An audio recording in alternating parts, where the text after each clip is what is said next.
नमस्कार साथियों। आज हम पढ़ने जा रहे हैं प्रोटीन के बारे में। और सबसे पहले हम देखेंगे कि प्रोटीन पूरा डिटेल में पढ़ेंगे प्रोटीन को, और ये बहुत ही इंपॉर्टेंट होगा नीट और सीयूईटी के विद्यार्थियों के लिए। सबसे पहले हम प्रोटीन के बारे में, प्रोटीन का स्ट्रक्चर, प्रोटीन की पूरी डिटेल में समझेंगे इसको। ठीक है,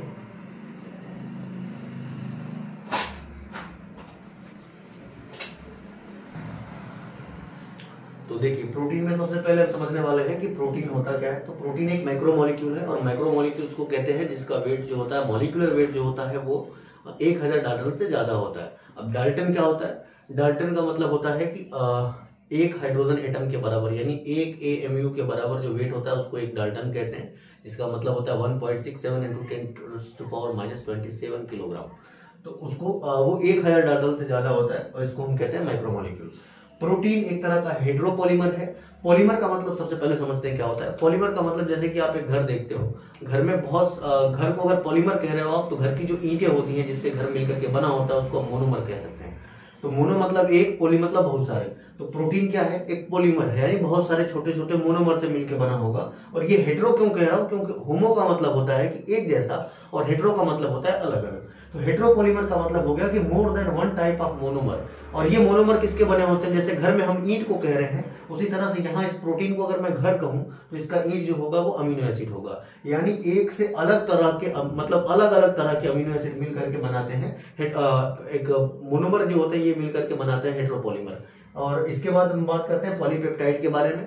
तो पॉलीपेप्टाइड क्या है? तो ये भी मतलब प्रोटीन को पॉलीपेप्टाइड भी कहते हैं। पॉलीपेप्टाइड का मतलब होता है बहुत सारी लीनियर चेन होती हैं, अमीनो एसिड्स की लीनियर चेन होती है, यानी एक अमीनो एसिड दूसरे अमीनो एसिड से ऐसे जुड़ जुड़ करके एक लंबी लंबी चेन बनाते हैं, और चेन बना करके एक दूसरे से पेप्टाइड बॉन्ड से जुड़े होते हैं। ये इंपॉर्टेंट है, अभी हम समझेंगे पेप्टाइड बॉन्ड क्या होता है।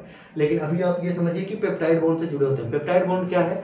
एक अमीनो एसिड दूसरे अमीनो एसिड को कैसे जोड़ा जाता है, ये दोनों के बीच में जो बंधन बनता है, इसी को हम कहते हैं पेप्टाइड बॉन्ड। इसके बाद ये जो मोनोमर होते हैं ये अमीनो एसिड होते हैं। अमीनो एसिड किसको कहते हैं? अब अमीनो एसिड सबसे पहले ये सब्स्टिट्यूटेड मीथेन होते हैं। मीथेन क्या? मीथेन को आपने देखा होगा, CH4 मीथेन का आपने CH4 को मीथेन कहते हैं, ये गैसेस स्ट्रक्चर होती है। तो अमीनो एसिड को कहते हैं सब्स्टिट्यूटेड मीथेन, यानी कि इस पे हाइड्रोजन को सब्स्टिट्यूट कर दिया जाता है और यहाँ पर अलग अलग ग्रुप लगा दिए जाते हैं। अभी हम इसको भी समझेंगे। सबसे पहले हम देखते हैं कि अमीनो एसिड 20 टाइप का होता है, 20 टाइप का होता है। वैसे तो अमीनो एसिड मोर देन 300 यानी 300 से ज्यादा टाइप का होता है, लेकिन जो प्रोटीन सिंथेसिस में भाग लेता है, यानी जो प्रोटीन बनाने में हेल्प करता है, वो बस 20 तरह के होते हैं। और इनमें से कुछ इसेंशियल होते हैं, कुछ नॉन इसेंशियल होते हैं। इसकी इसेंशियलिटी का मतलब ये नहीं है कि ये आप इसेंशियल वाले आपकी बॉडी के लिए जरूरी है, ये बॉडी के लिए जरूरी नहीं है। देखिए, इसेंशियल का मतलब होता है कि थ्रू डाइट, यानी ये आपको खाने में लेना है। और नॉन इसेंशियल का मतलब होता है आवर बॉडी कैन मेक, यानी हमारी बॉडी ये बनाती है इसको। तो आपकी शरीर के भीतर जो चीज बनता है वो बाहर से जरूरी नहीं है, क्योंकि वो शरीर में बन जा रहा है। जो चीज शरीर में नहीं बन रहा है वो जरूरी होता है, यानी खाने के थ्रू, डाइट के थ्रू हमको उसको लेना पड़ता है। ये इसेंशियल टाइप के हो जाते हैं और कुछ नॉन इसेंशियल टाइप के हो जाते हैं। ये कौन कौन है अभी हम देखेंगे, लेकिन इससे पहले आप प्रोटीन को कुछ एग्जांपल याद करना है जो परमानेंट आपके दिमाग में सेट हो जाना चाहिए। और अगर ये आपको याद है तो आप इंश्योर करिए कि आपके हर साल का एक या दो क्वेश्चन इससे प्रोटीन के ऊपर बनने वाला सॉल्व हो जाएगा। तो इसके एग्जाम्पल कौन कौन से हैं? सबसे पहले इसका एक एग्जाम्पल है रुबिस्को। रुबिस्को फोटोसिंथेसिस में हेल्प कराने वाला एक एंजाइम होता है। और इसके बाद है कोलेजन। कोलेजन स्ट्रक्चरल प्रोटीन होता है एनिमल्स के शरीर के भीतर।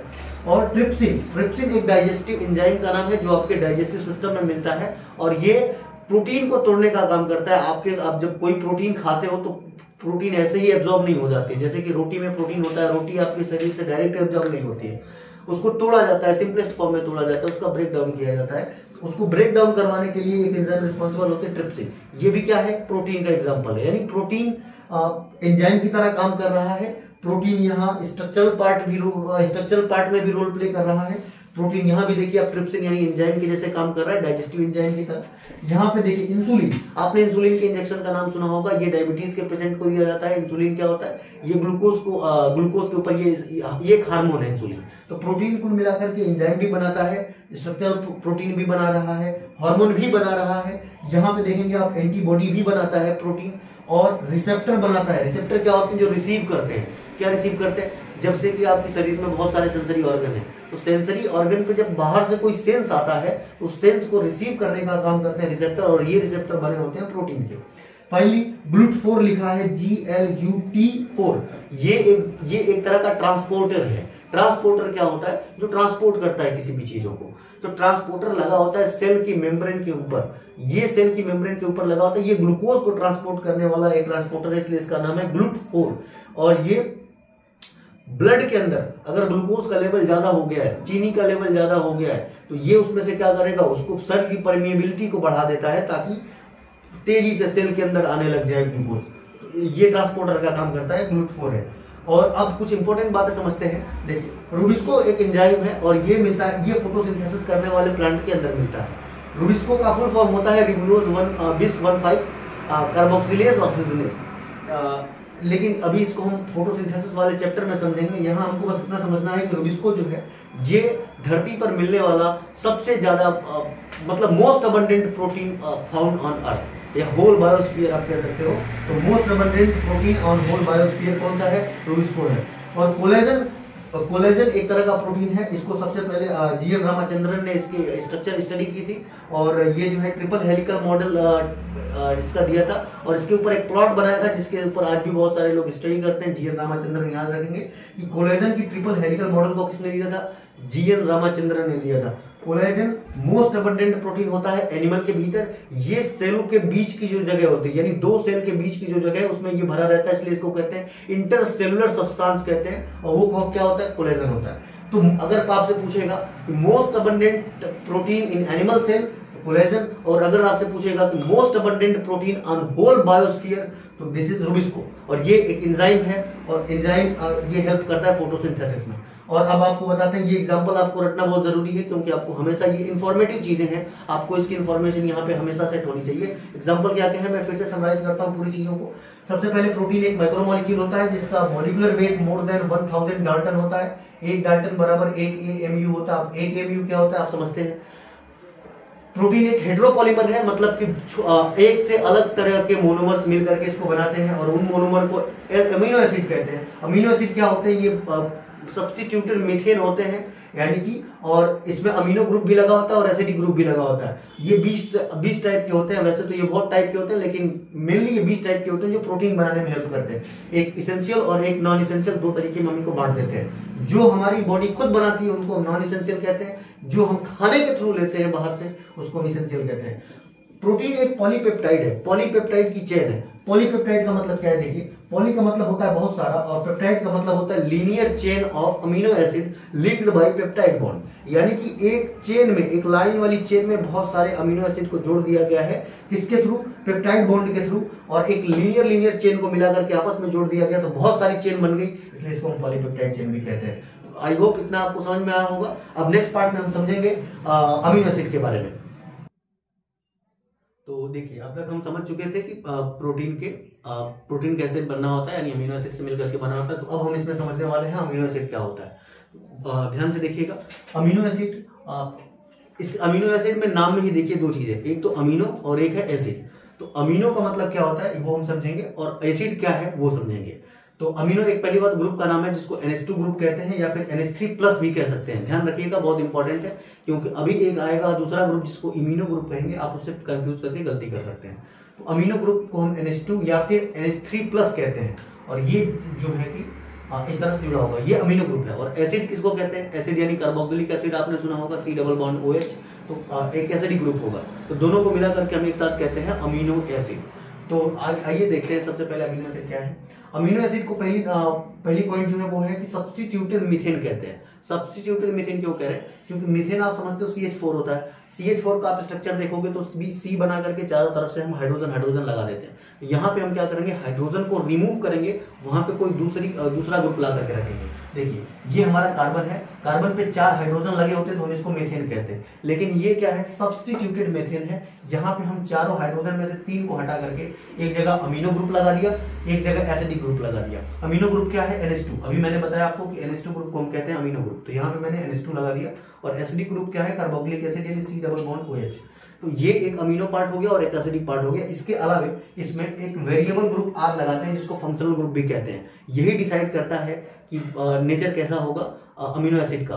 और इसके बाद अमीनो ग्रुप भी डिसाइड करते हैं और एसिडिक ये एसिड भी डिसाइड करता है कि कैसा होगा नेचर अमीनो एसिड का। सबसे पहले आप यहाँ पे देखिए कि अगर ये हमारा एसिड है, एसिड के बगल वाले कार्बन को हम अल्फा कार्बन कहते हैं। अल्फा कार्बन पे हम देख रहे हैं कि 4 अलग अलग डिफरेंट टाइप के ग्रुप प्रेजेंट है। एक तो देखिए हाइड्रोजन हो गया, एक अमीनो ग्रुप हो गया, एक कार्बोक्सिलिक ग्रुप हो गया और एक ये वेरिएबल ग्रुप हो गया। तो 4 डिफरेंट टाइप के ग्रुप जब एक ही कार्बन के ऊपर प्रेजेंट होते हैं तो ऐसे कार्बन को हम कहते हैं कायरल कार्बन। तो ये कायरल कार्बन यहाँ पे प्रेजेंट है।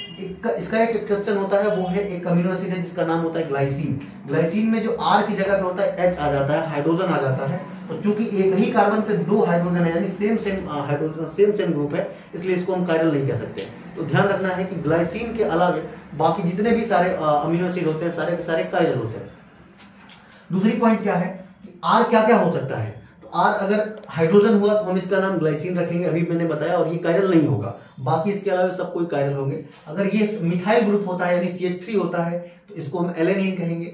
अगर ये CH2OH हो जाता है यानी हाइड्रोक्सिल मिथाइल हो जाता है तो हम इसको सेरीन कहेंगे। और अगर ये थायोमिथाइल हो गया यानी CH2SH हो गया तो हम इसको सिस्टीन कहेंगे यानी सल्फर कंटेनिंग वाले कह सकते हैं आप इसको। एक इसका एक्सेप्शन आता है, वो ये है कि हर जगह यहाँ आप जो भी देखेंगे, सबसे पहले 20 टाइप के हम लोग अमीनो एसिड पढ़ने वाले हैं। तो जो 20 टाइप के अमीनो एसिड आप देखेंगे उसमें यहाँ पे NH2 ग्रुप लगा होगा, अमीनो ग्रुप लगा होता है। लेकिन एक एक्सेप्शन होता है प्रोलीन। प्रोलीन में आपको बता दूं कि यहाँ पे NH ग्रुप लगा होता है NH2 की जगह पे। जब इसका हम आयनिक फॉर्म देखते हैं तो ये NH2 प्लस होता है। तो हम कंफ्यूजन कहाँ कर सकते हैं वो देखिएगा। हम कंफ्यूजन करते हैं NH2 प्लस और NH2 से। NH2 प्लस तब बनेगा, NH2 का जो आप आयनिक फॉर्म देखेंगे वो होगा NH3 प्लस, यानी ये इसका एसिडिक फॉर्म है और ये इसका एसिडिक फॉर्म ये है। तो ये हमारा NH है और ये इसका NH2 प्लस हो गया। इसको हम इमीनो ग्रुप कहते हैं, अमीनो नहीं इमीनो कहते हैं। तो इमीनो ग्रुप किसमें मिलता है, प्रोलीन में मिलता है। बाकी सब में अमीनो ग्रुप मिलता है। अमीनो ग्रुप क्या है, NH2 या फिर NH3 प्लस, और इमीनो ग्रुप क्या होता है, NH या फिर NH2 प्लस। इस तरह से हम इसको याद रखेंगे। अच्छा, अगर आप इसको सॉल्यूशन में डालते हो, अमीनो एसिड को आप किसी सॉल्यूशन में डालते हो तो ये आयन में टूट, आप इसका सॉल्यूशन बनाओगे तो ये आयन में टूट जाएगा। तो आयन में टूट करके ये किस तरह से बनता है वो देखते हैं। अगर आप इसको आयनाइज करोगे तो ये एसिडिक पार्ट था। एसिडिक क्यों था, क्योंकि ये हाइड्रोजन प्लस आयन रिलीज करता है। ये बेसिक क्यों है, क्योंकि ये हाइड्रोजन प्लस आयन को एक्सेप्ट करेगा।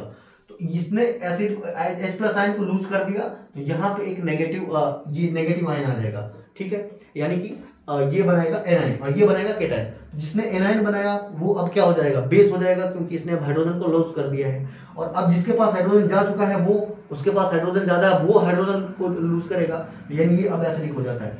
तो अगर किसी भी सॉल्यूशन के अंदर ये जो उसका pH है वो इसके पावर ऑफ आयंस के इक्वल हो जाए, यानी कि ये वाले ग्रुप और ये वाले ग्रुप दोनों प्रेजेंट हो किसी एक ही कार्बन पे, तो ऐसे फॉर्म को हम कहते हैं ज्विटर आयनिक फॉर्म कहते हैं। ज्विटर आयनिक फॉर्म का मतलब है इस पे केटायन भी होगा और एनायन भी होगा।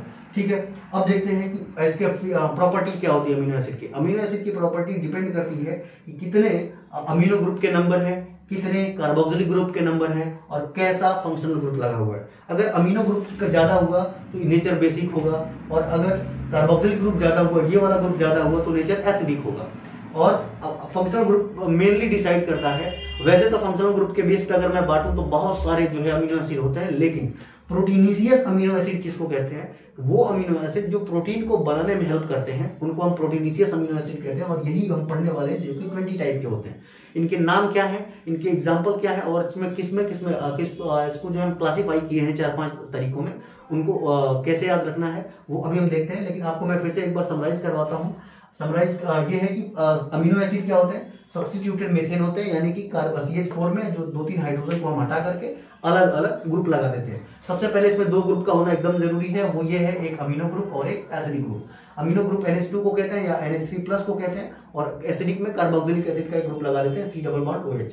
एक इसमें फंक्शनल ग्रुप होता है वेरिएबल, जिसको कहते हैं R हमें H भी मिल सकता है, अगर CH3 भी मिल सकता है, CH2OH मिल सकता है, CH2SH मिल सकता है, CH3 डबल मिल सकता है। तो कुल मिला के कहना यह है कि अगर ये अल्फा कार्बन पे 4 डिफरेंट टाइप के ग्रुप लगे हुए तो हम इसको कायल कार्बन कहेंगे, जो कि ग्लाइसिन में नहीं होता है, क्योंकि ग्लाइसिन में 2 हाइड्रोजन आ जाते हैं। बाकी सभी 20 अमीनो एसिड में से 19 में अमीनो ग्रुप लगा होता है, एक्सेप्ट प्रोलीन। प्रोलीन में इमीनो ग्रुप लगा होता है। इमीनो का मतलब ये होता है NH या फिर NH2 प्लस। ठीक है, ये इसका एसिडिक फॉर्म है। आयनिक फॉर्म है। अब ionic form of amino acid आप देखोगे तो आपको मिलेगा इसमें कि जब आप इसको सॉल्यूशन बनाते हो तो आप इसको जो है कि किसी सॉल्वेंट में डिसॉल्व करते हो तो अमीनो एसिड एक आयन में अपने आयनिक फॉर्म में आ जाता है। तो जो इसमें एसिडिक फॉर्म होता है अब वो बेसिक कन्वर्ट हो जाता है। क्यों? क्योंकि यहाँ से हाइड्रोजन जा चुका है, अब ये यहाँ पे हाइड्रोजन की एक्सेप्ट करने की जो है क्वालिटी आ चुकी है और यहाँ पे हाइड्रोजन रिलीज करने की क्वालिटी आ चुकी है, तो इसलिए ये एसिडिक हो जाता है। और अगर दोनों केस प्रेजेंट है, एक ही आयन मतलब दोनों आयन प्रेजेंट है कहीं पे साथ में, तो उसको हम कहते हैं ज्यूटर आयनिक फॉर्म। और ये आर ग्रुप के बेस पे आप देखोगे कि जो प्रोटीन बनाने वाले अमीनो एसिड है ये 20 टाइप के होते हैं। आई होप इतने आपको समझ में आया होगा। फिर अब हम नेक्स्ट स्लाइड पे देखते हैं कि बाकी चीजें कैसे हैं। तो देखिए अब तक हम समझ चुके थे कि अमीनो एसिड का स्ट्रक्चर कैसे होता है, ज्यूटर आयनिक फॉर्म क्या होता है। अब हम देखने जा रहे हैं ऑलमोस्ट ऑल एंजाइम।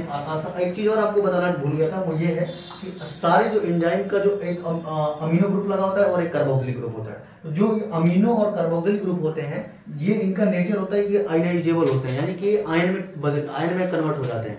क्यों? क्योंकि ये carboxylic group hydrogen plus ion release करता है और बेसिक बन जाता है और ये एक्सेप्ट करके एसिडिक बन जाता है। तो ये आयनाइजेबल नेचर इनका होता है। इसकी बेस पे कहा जाता है कि सॉल्यूशन ऑफ डिफरेंट पीएच पे इनका स्ट्रक्चर चेंज हो जाता है। यानी कि अब जब अलग अलग पीएच के जब आप सॉल्यूशन यूज करोगे उस सॉल्यूशन में जो अमीनो एसिड होगा उस अमीनो एसिड का स्ट्रक्चर बदल जाता है, चेंज हो जाता है। ठीक है, अब आपको मैं एक अलग टर्म बताता हूँ, वो ये है कि almost all enzyme are protein. यानी कि जो सारे एंजाइम होते हैं लगभग सारे के सारे प्रोटीन होते हैं, लेकिन सारे प्रोटीन एंजाइम नहीं बनते हैं। क्योंकि कुछ प्रोटीन जो है वो स्ट्रक्चर का फॉर्मेशन करते हैं, कुछ प्रोटीन कोई हार्मोन बनाते हैं, कुछ प्रोटीन कोई रिसेप्टर बनाते हैं, कुछ प्रोटीन ट्रांसपोर्टर बनाते हैं, लेकिन जो कुछ प्रोटीन एंजाइम भी बनाते हैं। तो सारे एंजाइम प्रोटीन है लेकिन सारे प्रोटीन एंजाइम नहीं है। ये आप ध्यान रखिएगा। ये थोड़ा सा पहली बार जो पढ़ रहे होंगे, जो पहली बार इसको जो सुनेंगे उनको थोड़े से उनके लिए डिफिकल्ट है। लेकिन अभी आपने पिछली स्लाइड में देखा था कि मैंने बताया था कि जो प्रोटीन है वो एंजाइम भी बनाता है, जैसे कि ट्रिप्सिन और रूबिस्को। ये स्ट्रक्चर का फॉर्मेशन करता है जैसे कोलेजन। ये हार्मोन बनाता है जैसे कि इंसुलिन आपने देखा था। ये रिसेप्टर बनाता है जैसे कि वो क्या कहते हैं ग्लूट4 एंटीबॉडी। ये सब कुछ बनाता है प्रोटीन। लेकिन एंजाइम जो होते हैं ये बेसिकली क्या होते हैं? प्रोटीन होते हैं। इसका एक एक्सेप्शन है, इसका एक अपवाद है, वो ये है राइबोजाइम। राइबोजाइम क्या है? RNA with catalytic activity. RNA आपका एक न्यूक्लिक एसिड है, ये प्रोटीन नहीं है। एक न्यूक्लिक एसिड होता है, ये भी कैटालिटिक एक्टिविटी शो करता है। एंजाइम क्या होते हैं? एंजाइम एक्चुअल में कैटालिटिक एक्टिविटी शो करते हैं। कैटालिटिक एक्टिविटी का मतलब होता है कि सबस्ट्रेट से प्रोडक्ट बनने में जो टाइम लग रहा होता है उस टाइम को कम कर देना, यानी जो कि एनर्जी लगती है उस एनर्जी को कम कर देना। एक्टिवेशन एनर्जी जिसको कहते हैं, उस एक्टिवेशन एनर्जी को रिड्यूस कर देना एंजाइम का काम होता है। इसका कैटालिटिक फंक्शन कहते हैं। तो ये फंक्शन कुछ आरएनए के भीतर भी मिलता है।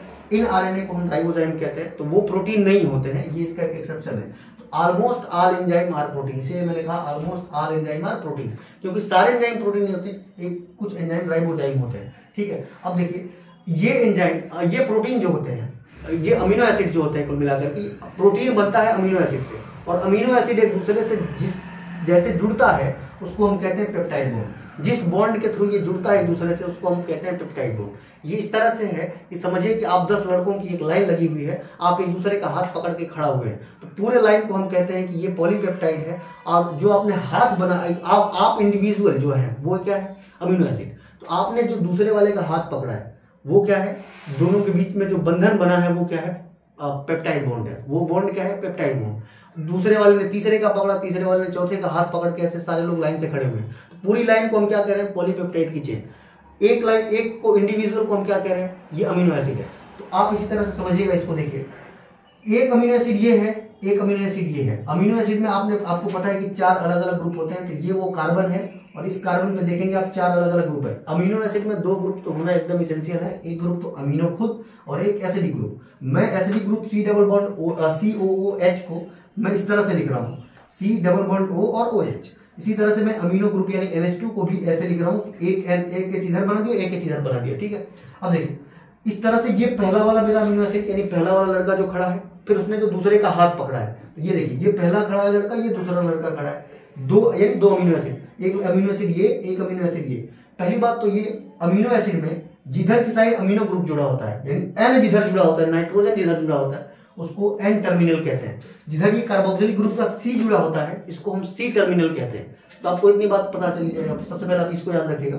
फिर देखिए ये इसका जो मैं बॉन्ड की बात कर रहा हूं पेप्टाइड बॉन्ड की, वो कैसे बनता है वो देखिए। एक अमीनो एसिड का ये कार्बोक्सिलिक ग्रुप दूसरे अमीनो एसिड के अमीनो ग्रुप से के करीब आता है और इसका OH और इसका H मिल करके एक OH और OH मिल करके वाटर बनाएंगे। एक वाटर मोइटी का, मोइटी मतलब मॉलिक्यूल, एक वाटर मोइटी का यहाँ पे रिमूवल हो जाता है और इसको हम कहते हैं डिहाइड्रेशन। और दोनों के बीच में अब देखिए C बचा और यहाँ पे N बचा। तो पेप्टाइड बॉन्ड किसके किसके बीच बनता है? तो कार्बन और नाइट्रोजन के बीच। यहाँ पे आप देख सकते हैं कार्बन और नाइट्रोजन के बीच में बना हुआ बॉन्ड क्या है? पेप्टाइड बॉन्ड है। तो आपको इससे समझ में आया होगा। और ये जस्ट उसी तरह से है जैसे कि आप बहुत सारे बच्चे एक साथ खड़ा होकर के एक दूसरे का हाथ पकड़ के आप खड़े हैं। तो हाथ जो पकड़ रहे हैं आप, ये क्या है? बॉन्ड है, इस बॉन्ड को कह रहे हैं पेप्टाइड बॉन्ड। तो पहले यानी कि पहले अमीनो एसिड का ये सी टर्मिनल दूसरे अमीनो एसिड के एन टर्मिनल से जुड़ता है और यहाँ से एक पानी मोइटी का रिमूवल हो जाता है और डिहाइड्रेशन हो जाता है और यहाँ पे पेप्टाइड बॉन्ड बन जाता है। आई होप आप इस पेप्टाइड बॉन्ड को समझे होंगे। अब आपको हम दिखाते हैं कि जो 20 टाइप के अमीनो एसिड है इनको याद कैसे करें, इनके नाम क्या क्या है। और इनके पहले एक ट्रिक आप याद रखिए, इस ट्रिक से आप इसको बहुत आसानी से याद कर सकते हैं। नॉन इसेंशियल वो अमीनो एसिड होते हैं जो आपके शरीर में बनते हैं। नॉन इसेंशियल का मतलब ये नहीं है कि आपको इसको खाना, आपको इसकी जरूरत ही नहीं है। नॉन इसेंशियल का मतलब ये है कि ये आपके शरीर में बनते हैं, इसलिए आपको बाहर से लेने की जरूरत नहीं है।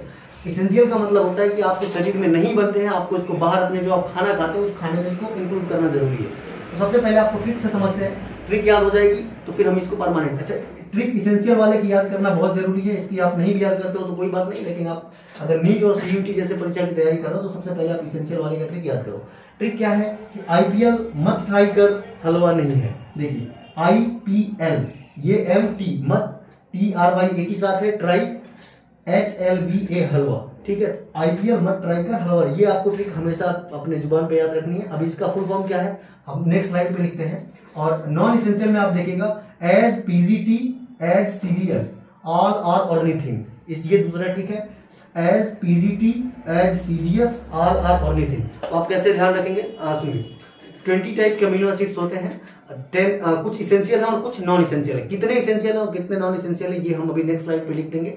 अभी पहले आप समझिए कुछ इसेंशियल वो हैं जो आपकी बॉडी में नहीं बनते हैं, यानी बाहर से आपको खाने में इंक्लूड करना पड़ता है। और नॉन इसेंशियल वो होते हैं जो आपकी बॉडी में बनता है, यानी आपको बाहर से खाने की जरूरत नहीं है।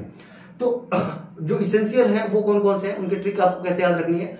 IPL मत ट्राई कर हलवा नहीं है, यानी IPL फिर MT मत TRY एक साथ आपको ध्यान रखना है और HLVA एक साथ ध्यान रखना है। अभी इनके फुल फॉर्म में अगली स्लाइड पे लिख रहा हूं। और नॉन इसेंशियल के जो एग्जांपल है वो ये है as PGT as CGS all are ornithine. इस तरह से आप करके एकदम से याद रख सकते हैं, ठीक है। नेक्स्ट स्लाइड में लिखता हूं।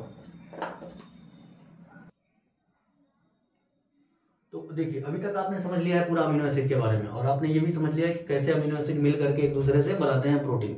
अभी मैंने आपको पिछली स्लाइड में बताया था कि अमीनो एसिड जो होते हैं वो 20 टाइप के होते हैं, इसमें से कुछ इसेंशियल होते हैं और कुछ नॉन इसेंशियल होते हैं। तो इसे कौन इसेंशियल है कौन नॉन इसेंशियल। इसके बाद फिर मैंने आपको बताया था कि अमीनो एसिड का मतलब होता है कि इसमें एक अमीनो ग्रुप होगा और एक एसिडिक ग्रुप होगा और ये मीथेन को सब्स्टिट्यूट करके बनाया जाता है। तो अगर अमीनो ग्रुप मैंने कहा था ज्यादा होंगे तो नेचर कैसा होगा, बेसिक। और अगर अमीनो ग्रुप मतलब अमीनो ग्रुप की कंपैरिजन में कार्बोक्सिलिक ग्रुप ज्यादा होगा तो ये एसिडिक नेचर का होगा। दोनों अगर बराबर है तो ये न्यूट्रल होगा। अगर इसमें R जो ग्रुप आपने पढ़ा था यानी वेरिएबल जो ग्रुप था R, अगर उसमें सल्फर है तो ये सल्फर कंटेनिंग हो सकता है। और अगर इसमें OH लगा हुआ है यानी हाइड्रोक्सिल ग्रुप लगा हुआ है तो ये अल्कोहलिक नेचर का हो जाएगा। और अगर जो अमीनो एसिड का स्ट्रक्चर है ये रिंग फॉर्म में है यानी कि बेंजीन जैसे रिंग कुछ बना रहा है तो आप इसको एरोमेटिक कह सकते हैं, ठीक है। तो आइए अब सबसे पहले हम इनके नाम याद करते हैं अमीनो एसिड के। हमने कहा 20 टाइप के अमीनो एसिड पढ़ना है तो 20 टाइप के अमीनो एसिड के हम नाम देखेंगे, अलग अलग इनके नाम क्या है। तो सबसे पहले इसेंशियल वाले का हमने अलग नाम लिखा है और नॉन इसेंशियल का अलग। पिछली स्लाइड में मैंने आपको बताया था इसका ट्रिक क्या है। मैंने इसका ट्रिक बताया था कि IPL मत ट्राई कर हलवा नहीं है। तो IPL में आपको I ध्यान रखना है, यहाँ पे P ध्यान रखना है, यहाँ पे L ध्यान रखना है। IPL फिर मत ट्राई कर यानी MT मत ट्राई, ट्राई को आपको पूरा लिखना है ट्राई। IPL मत ट्राई कर हलवा नहीं यानी कि HLVA हलवा नहीं, ठीक है। तो यहां से आपको इससे याद रखना है। देखिए I से हो जाएगा आइसोल्यूसिन, P से हो जाएगा फिनाइल एलेनिन और M से L से हो जाएगा ल्यूसिन। तो तो आईपीएल में सबसे पहले आपने क्या देखा, आइसोल्यूसिन, फिनाइल एलानिन और ल्यूसिन, ठीक 3। ऐसे आप टुकड़े टुकड़े में कर करके 3 से 4 बार याद करने का ट्राई करोगे, पूरा का पूरा याद हो जाएगा। और यहाँ से क्वेश्चन आते हैं, इसको ध्यान रखिएगा। तो आइसोल्यूसिन, फिनाइल एलानिन और ल्यूसिन, एम से मिथियोनिन होता है, टी से थ्रियोनिन, ट्राई से ट्रिप्टोफैन। तो आईपीएल मत से आपने क्या देखा अभी तक, आईपीएल से आइसोल्यूसिन, फिनाइल एलानिन, ल्यूसिन 3 हो गए आईपीएल से। मत से देखिए मिथियोनिन, थ्रियोनिन, ठीक है, ट्राई से ट्रिप्टोफैन। यहां तक हलवा नहीं, यानी हिस्टीडीन, एल से लाइसिन, वी से वेलिन या वेलाइन कहते हैं इसको, ए से अर्जिनिन, ठीक है। इस तरह से हलवा यानी कि हिस्टीडीन हो गया आपका, एल से लाइसिन और इसके बाद वी से वेलाइन और ए से अर्जिनिन। तो ये आपको इस तरह से सीक्वेंस में याद रखना है। तो आईपीएल से क्या होगा, आप फिर से आप देखिए एक बार, आईपीएल यानी कि आइसोल्यूसिन, पी से फिनाइल एलानिन और एल से ल्यूसिन, ठीक है। आईपीएल मत ट्राई करें, मत ट्राई का मतलब क्या हो गया, एम से मिथियोनिन, टी से थ्रियोनिन और ट्राई मतलब ट्रिप्टोफैन। हलवा नहीं यानी एच से हिस्टीडीन, एल से लाइसिन और वी से वेलाइन और ए से अर्जिनिन, ठीक है। ये हो गया आपकी इसेंशियल। इसेंशियल मतलब जो आपकी बॉडी में नहीं बनते हैं, बाहर से खाना पड़ता है, ठीक है। बार बार एक ही बात को बता दिया। अब देखिए आप नॉन इसेंशियल वाले क्या है। नॉन इसेंशियल में आपको याद रखना था एज पीजीटी, पिछले स्लाइड में मैंने आपको ट्रिक बताई थी, as PGT, as CGS, all are ornithine. ये मैंने पिछली वीडियो में ट्रिक बताई थी आपको, पिछली स्लाइड में आपको ट्रिक बताई थी। तो एज से पहले आपको क्या देखना है, एस्पार्टिक एसिड, पी से प्रोलीन, जी से ग्लूटामिक एसिड, टी से टायरोसिन। तो एज पीजीटी से आपने इतना समझ लिया, एज से एस्पार्टिक एसिड, पी से प्रोलीन, जी से ग्लूटामिक एसिड और टी से टायरोसिन। एज सीजीएस, एज का मतलब है एस्पैराजिन, सी का मतलब है सिस्टीन, जी का मतलब ग्लाइसिन, सीजीएस का यानी एस का मतलब हो गया सेरिन, ठीक है। और आल आर ऑर्निथिन, आल से एलेनिन, आर से अर्जिनिन और ऑर्निथिन तो है। तो अब आप कहोगे कि सर अर्जिनिन 2 बार आ रहा है, इसेंशियल में भी आ रहा है, नॉन इसेंशियल में भी आ रहा है, तो क्या हम अर्जिनिन को अलग से लिख सकते हैं? हाँ, अर्जिनिन आपका एक अमीनो एसिड है। ये बच्चों, और जब इंसान पहले जब पैदा होता है तो बच्चा होता है, इसको हम इन्फेंट कहते हैं। जब वो बड़ा हो जाता है तो हम उसको एडल्ट कहते हैं। जब इन्फेंट होता है यानी कि छोटा बेबी होता है वो, तो उसके अंदर ये इसेंशियल होता है, यानी कि बाहर से देना पड़ता है ऑर्जिनिन। लेकिन जब वो एडल्ट हो जाता है तो ये उसकी बॉडी में खुद बनने लगता है, तो इसको हम फिर नॉन इसेंशियल में कंसीडर करते हैं। तो बेसिकली अगर इन्फेंट में अगर आपसे पूछा जाएगा कि कितने इसेंशियल और कितने नॉन इसेंशियल, तो आपको मैं यहाँ पे लिख दे रहा हूँ कि इन्फेंट में आर्जिनिन प्रेजेंट होता है इसेंशियल वाली कंडीशन में। तो इन्फेंट में अगर इसेंशियल की बात करी जाए तो वो होते हैं 10 और नॉन इसेंशियल भी 10। लेकिन अगर एडल्ट की बात की जाए, जनरली अगर कुछ नहीं दिया रहेगा तो हम एडल्ट ही मान के चलेंगे। तो एडल्ट वाला में आपको मैं यहाँ पे हैच कर दे रहा हूँ ताकि आपको पता लगे कि एडल्ट, अगर कुछ नहीं दिया सवाल में तो एडल्ट मान के चलना है। एडल्ट में इसेंशियल 9 हो जाते हैं और नॉन इसेंशियल हो जाते हैं 11। आपको बस इतना सा ध्यान रखना है, ठीक है। अब मैंने आपको बताया था कि जैसे अमीनो एसिडिक ग्रुप ज्यादा है, यानी कार्बोक्सिलिक ग्रुप का नंबर ज्यादा है, तो अमीनो एसिड कैसा होगा, एसिडिक होगा। इसके एग्जांपल है ग्लूटामिक एसिड और एस्पार्टिक एसिड, ठीक है। बेसिक अमीनो एसिड कौन कौन से होते हैं, इसका एग्जांपल है हिस्टीडीन, लाइसिन और अर्जिनिन। इसके बाद न्यूट्रल कितने होते हैं, तो इसका एग्जांपल है आइसोल्यूसिन, ल्यूसिन, वेलिन, एलेनिन और ग्लाइसिन। आप चाहे तो इसको अलग ट्रिक बना करके याद कर सकते हैं, लेकिन ध्यान रहे इस ट्रिक को इस ट्रिक से मैच ना करिएगा, क्योंकि दोनों को मैच करने का कोशिश करेंगे तो सब खिचड़ी हो जाएगा। आप मैच कैसे करेंगे, आप इसको क्या बना सकते हैं, आई लव एजी, आप यहां से बना सकते हैं आइसोल्यूसिन, ल्यूसिन, वेलाइन और एलेनिन और ग्लाइसिन, ठीक है। ये ठीक है। अब फिर अगर आप देखिए सल्फर कंटेनिंग वाले कौन कौन से हैं। सल्फर कंटेनिंग का मतलब जिसमें जो वेरिएबल ग्रुप आर लगा हुआ था उसमें सल्फर हो, वो कौन से होंगे, सिस्टीन और मिथियोनिन, सिस्टीन और मिथियोनिन, सिस्टीन एंड मिथियोनिन, ठीक है। एल्कोहलिक कौन से होते हैं, जिसमें आर वाले ग्रुप में OH यानी हाइड्रोक्सिल ग्रुप लगा हो, एल्कोहल का ग्रुप लगा हो, उसमें आते हैं सेरीन। इसका एक बहुत अच्छा एग्जांपल है, सेरीन इंपॉर्टेंट है। इसके बाद एरोमेटिक कौन कौन से होते हैं, ये भी इंपॉर्टेंट है, आप ध्यान रखिएगा इसको। एरोमेटिक होते हैं फिनाइल एलानिन और ट्रिप्टोफैन और टायरोसिन, ये एरोमेटिक होते हैं। तो आई होप आपको ये पूरी वीडियो समझ में आई होगी। अब हम नेक्स्ट वीडियो में बात करेंगे आपसे प्रोटीन के स्ट्रक्चर के बारे में, यानी प्रोटीन का स्ट्रक्चर, क्योंकि ये वीडियो बहुत लंबी हो जाएगी इसलिए हम इसको यहीं पे बंद करेंगे। अब हम नेक्स्ट वीडियो में समझेंगे प्रोटीन का स्ट्रक्चर, कि प्रोटीन के कितनी पॉलीपेप्टाइड की जो आपने अभी चेन पढ़ी थी अमीनो एसिड की, जो ये लाइन पेप्टाइड की लंबी सी चेन बन रही है, ये चेन क्या ऐसे रॉड के जैसे रहती है, क्या ये चेन गोला गोला बना लेती है, क्या ये चेन क्यूब जैसे हो जाती है, क्या ये चेन प्लेट के जैसे दिखती है, तो मतलब इस चेन में ये जो अमीनो एसिड के मॉलिक्यूल होते हैं ये किस तरह से अरेंज होते हैं, ये हम सीखेंगे नेक्स्ट वीडियो में। तब तक के लिए नमस्कार।